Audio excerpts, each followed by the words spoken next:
हमारे लिए कामयाबी का शहाना इस्तकबाल का सबब ठहरा।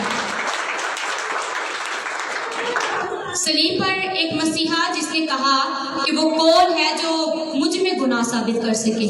यसू को जब वो लान तान कर रहे थे तो यसू ने कहा कि वो कौन है जो मुझ में गुनाह साबित कर सकता है। पहला पत्थर वो मारे जो खुद बेगुनाह है, तो वहां पर मौजूद एक जान ने गुनाह किया होगा, लेकिन कोई भी ऐसा आदमी नहीं था जो यसू में गुनाह साबित कर सकता हो। इसलिए यसू ने फरमाया था कि पहला पत्थर वो मारे जो बेगुनाह हो। इस तरह यसू की हड्डियां ना तोड़ी गई और ज़बूर की किताब में ये फरमाया गया था कि वो अपने बर्रा की खुद हिफाजत करता है। वो अपने बर्रा की, वो अपने जो कुर्बान का अपने बर्रा की हड्डियों की हिफाजत करता है, वो उसकी हड्डियों को ना तोड़ी जाएंगी।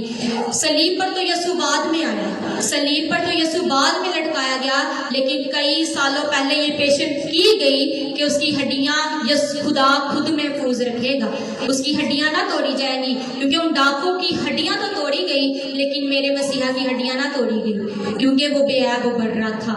इसलिए यसू मसीह कलाम में मेरे साथ निकालिए ज़बूर 22 बाब,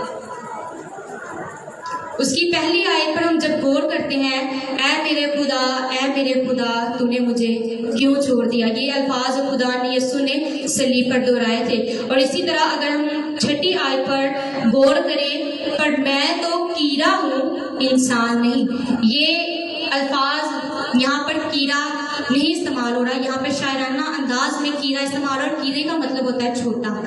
वहाँ पर खुदा अपने आप को छोटा बना रहा है। खुदा खादिम है, वो खादिम था, वो खादिम रहेगा। वो बादशाहों का बादशाह है, उसने अपने आप को कीड़े की मानित छोटा बना लिया है। वो कह रहा है कि मैं कीड़ा नहीं इंसान हूँ, और आदमियों में अंगश्त नुमा हूँ और लोगों में हकीर। अंगश्त नुमा उसे कहते हैं जिस पर उंगलियां उठाई जा रही हैं, और मेरे मसीहा पर उंगलियां उठाई जा रही थी, वो उस पर लान तान कर रहे थे।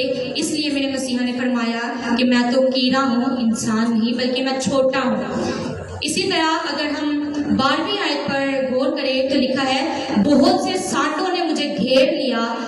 अब यहाँ पर सांड, वहाँ बैल जिसको कहते हैं, भैंस वगैरह, इस जिमरे में इसको लिया जा रहा है, लेकिन ये भी शायराना अंदाज में कहा जा रहा है।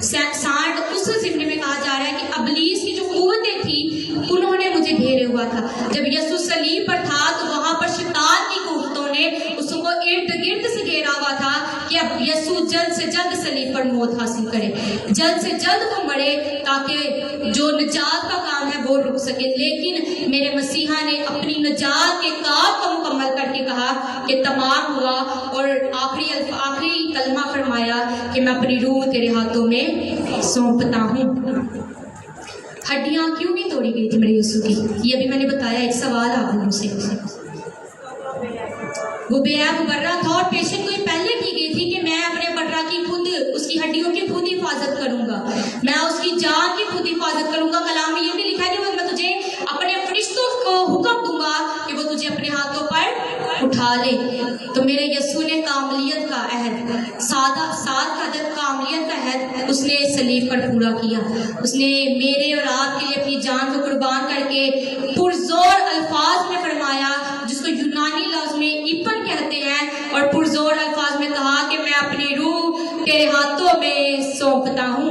और आज हमारे पास ये वक्त है, खुदा ने सलीब पर अपनी जान को कुर्बान करके कहा कि मैं अपनी रूह तेरे हाथों में सौंपता हूँ। तो आज आपकी जिंदगियों में ये वक्त दिया गया है कि आज आप अपनी जिंदगियों पर गौर करें। हमें अपनी जिंदगी पर गौर करने की जरूरत है, पर आज हमें जरूरत इस बात की है कि हम अपनी जिंदगी को उसके आगे सौंप दें, उसके आगे झुका दें। खुदा ने कहा है, यीशु ने कहा है कि मैं कीड़ा हूँ, मैं कीड़े की मानी तो इंसान नहीं। तो आज हमें भी चाहिए कि हम भी कहें कि मैं कीड़ा हूँ इंसान नहीं, बल्कि मैं छोटा हूँ। और कलाम में लिखा कि जो अपने आप को छोटा बनाता वो बड़ा किया जाएगा, और जो अपने आप को बड़ा बनाएगा वो छोटा किया जाएगा। खुदावंद आपको इस कलाम की वसीला